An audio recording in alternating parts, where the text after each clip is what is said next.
اختلافات کے باوجود مل کر رہنا سیکھیں، اسی میں ہم سب کی کامیابی ہے کہ یہی وہ عمل ہے جس کی بنیاد پر رسول اللہ نے آپ کو جنت کی خوشخبری دی ہے کہ جنت میں جانے کے لیے اسلام نے جو راستہ بنایا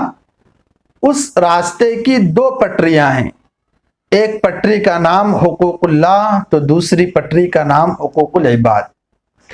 ان دونوں پٹریوں پر چل کر ہی کوئی انسان جنت تک پہنچ سکتا ہے۔ مسلمانوں کا ایک بہت بڑا طبقہ وہ ہے جو اپنے آپ کو دیندار سمجھتا ہے، نمازی سمجھتا ہے، حاجی سمجھتا ہے، لیکن حقوق العباد کی پٹری سے وہ بالکل نیچے اتر چکا ہے۔ عبادتیں تو ہو رہی ہیں، حقوق اللہ پورے کیے جا رہے ہیں، لیکن حقوق العباد سے وہ بہت دور نظر آ رہا ہے وہ طبقہ، اس لیے کہ حقوق العباد میں ایک بات بھی داخل ہے کہ کسی مسلمان کے متعلق اپنے دل میں حسد نہ رکھیں، اپنے دل میں کسی مسلمان کو لے کر کینہ نہ پالیں، بغض نہ پالیں، عداوتیں اور نفرتیں اپنے دل میں نہ پالیں، اس لیے کہ اسلام سلامتی والا مذہب ہے، ایمان امن سے نکلا ہے۔ تو اسلام جس طرح ایمان دیتا ہے اسی طرح امن اور سلامتی دیتا ہے۔ تو ایک مسلمان کے لیے جتنا ضروری ہے کہ وہ اللہ کی عبادت کرے، اتنا ہی ضروری ہے کہ وہ اپنے دل کو مسلمانوں کے متعلق صاف رکھیں، اپنے کسی مسلمان بھائی کے لیے اپنے دل میں حسد نہ ہو، کینہ نہ ہو، بغض نہ ہو، کسی کی ترقی کو دیکھ کر جلنا نہ ہو۔ مسلمانوں کا وہ طبقہ جو دیندار سمجھا جاتا ہے وہ بھی اس چیز میں بڑا کمزور نظر آ رہا ہے کہ نمازیں بھی ہو رہی ہیں، عبادتیں بھی ہو رہی ہیں، لیکن عبادتوں کے فوری بعد کسی مسلمان کے خلاف سازشیں چل رہی ہیں، کسی مسلمان کو نیچا دکھانے کی کوشش چل رہی ہے، کسی مسلمان کی ترقی کو دیکھ کر جلا جا رہا ہے، کسی کے بارے میں غلط سازشیں ہو رہی ہیں، غیبتیں ہو رہی ہیں۔ ان چیزوں سے مسلمانوں کو بچنا بہت ضروری ہے، اس لیے کہ جیسا میں نے کہا کہ حقوق اللہ جتنے ضروری ہیں حقوق العباد بھی اتنے ہی ضروری ہیں۔ یہ الگ بات ہے، ایک بات میں آپ کو سمجھانا چاہتا ہوں، اختلاف کا ہونا الگ ہے، مخالفت کا ہونا الگ ہے۔ اختلاف ہر دور میں ہوا ہے، یعنی میرا ذہن، میرا علم ایک بات کہہ رہا ہو اور آپ کا ذہن، آپ کا علم ایک بات کہہ رہا ہو، ہم دونوں کے درمیان اختلاف ہو سکتا ہے، لیکن اس اختلاف کو بنیاد بنا کر دشمنی میں اتر جانا ایک غلط چیز ہے۔ اسلام نے اختلاف کو قبول کیا ہے۔ اختلاف تو صحابہ کے دور میں بھی ہوا ہے، حضور کے دور میں بھی ہوا ہے، آپ نے وہ واقعات سن رکھا ہوگا۔ اللہ کے نبی علیہ السلام نے حضرات صحابہ سے فرمایا تھا کہ عصر کی نماز فلاں جگہ پر جا کر پڑھنا۔ یہ اللہ کے نبی علیہ السلام کا ایک آرڈر تھا، ایک حکم تھا حضرات صحابہ کے لیے۔ اس حکم کو لے کر صحابہ کے درمیان اختلاف ہوا، یعنی جو فوج وہاں پر جا رہی تھی اور جو لشکر، جو جماعت وہاں پر جا رہی تھی، اس جماعت میں اختلاف ہوا۔ کچھ صحابہ نے یوں کہا کہ اگر ہم اس جگہ تک پہنچ کر نماز پڑھنا چاہیں تو نماز قضا ہو جائے گی، اس لیے درمیان ہی میں نماز پڑھ لیں گے۔ اور کچھ صحابہ نے کہا کہ نہیں، اللہ کے نبی علیہ السلام کا حکم ہے کہ اسی جگہ میں جا کر پڑھنا ہے نماز، تو اسی جگہ میں جا کر ہم پڑھیں گے۔ تو صحابہ کی جماعت میں دو گروہ بن گئے۔ ایک گروہ وہ تھا جو راستے میں نماز پڑھنے کو افضل سمجھ رہا تھا تاکہ نماز قضا نہ ہو، دوسرا گروہ وہ تھا جو اسی جگہ پر جا کر نماز پڑھنا چاہ رہا تھا۔ دونوں نے اپنی اپنی رائے کے مطابق عمل کیا۔ کچھ صحابہ راستے میں پڑھ لیے تاکہ نماز قضا نہ ہو، کچھ صحابہ اسی جگہ میں جا کر پڑھے۔ واپسی پر، جماعت کی واپسی پر حضور علیہ السلام کو اس کی اطلاع ملی تو آپ علیہ الصلوۃ والسلام نے فرمایا کہ دونوں نے ٹھیک کیا۔ تو یہ اختلاف ہے، اس اختلاف کو لے کر صحابہ کے درمیان دشمنی نہیں پیدا ہوئی کہ بھئی میرے علم سے، میرے ذہن سے میں ایک بات کہہ رہا ہوں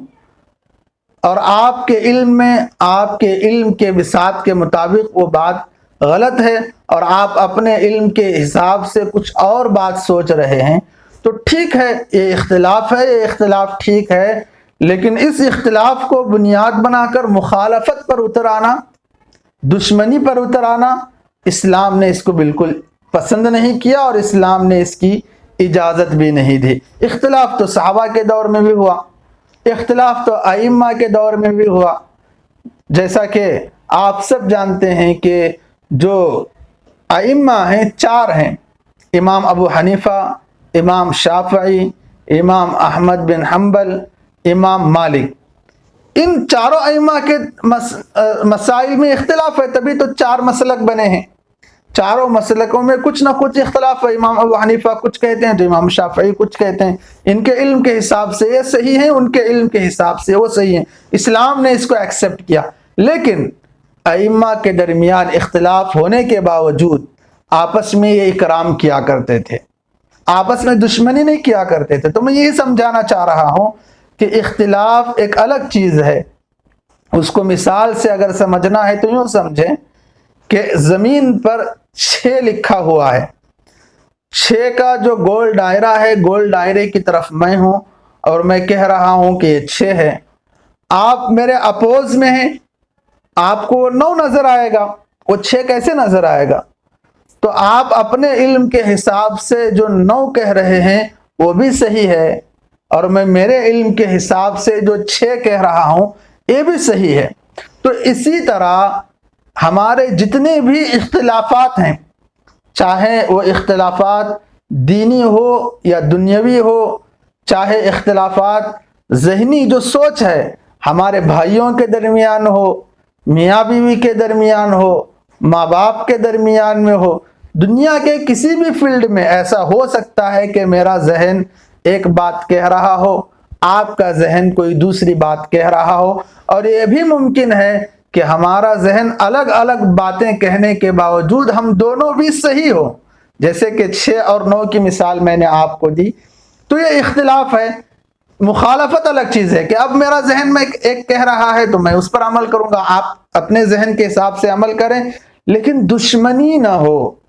آپس میں نفرتیں نہ ہو، اس اختلاف کو لے کر حسد نہ ہو، کینہ نہ ہو، بغض نہ ہو، جو کہ آج کل کے دور میں چل رہا ہے کہ چھوٹی چھوٹی باتوں پر اختلاف ہوتا ہے، ان اختلافات کو بنیاد بنا کر لوگ لڑائیوں تک آ جاتے ہیں، جھگڑوں تک اتر آتے ہیں، دشمنی کرنے پر اتر آتے ہیں۔ یہ بالکل بھی درست چیز نہیں ہے۔ اسی مخالفت کو اللہ کے نبی علیہ الصلوۃ والسلام نے فرمایا کہ آپس کی لڑائیاں دین کو مونڈنے والی چیزیں ہیں۔ جس طرح وسترے سے بال بالکل صاف ہو جاتے ہیں، بالکل ختم ہو جاتے ہیں،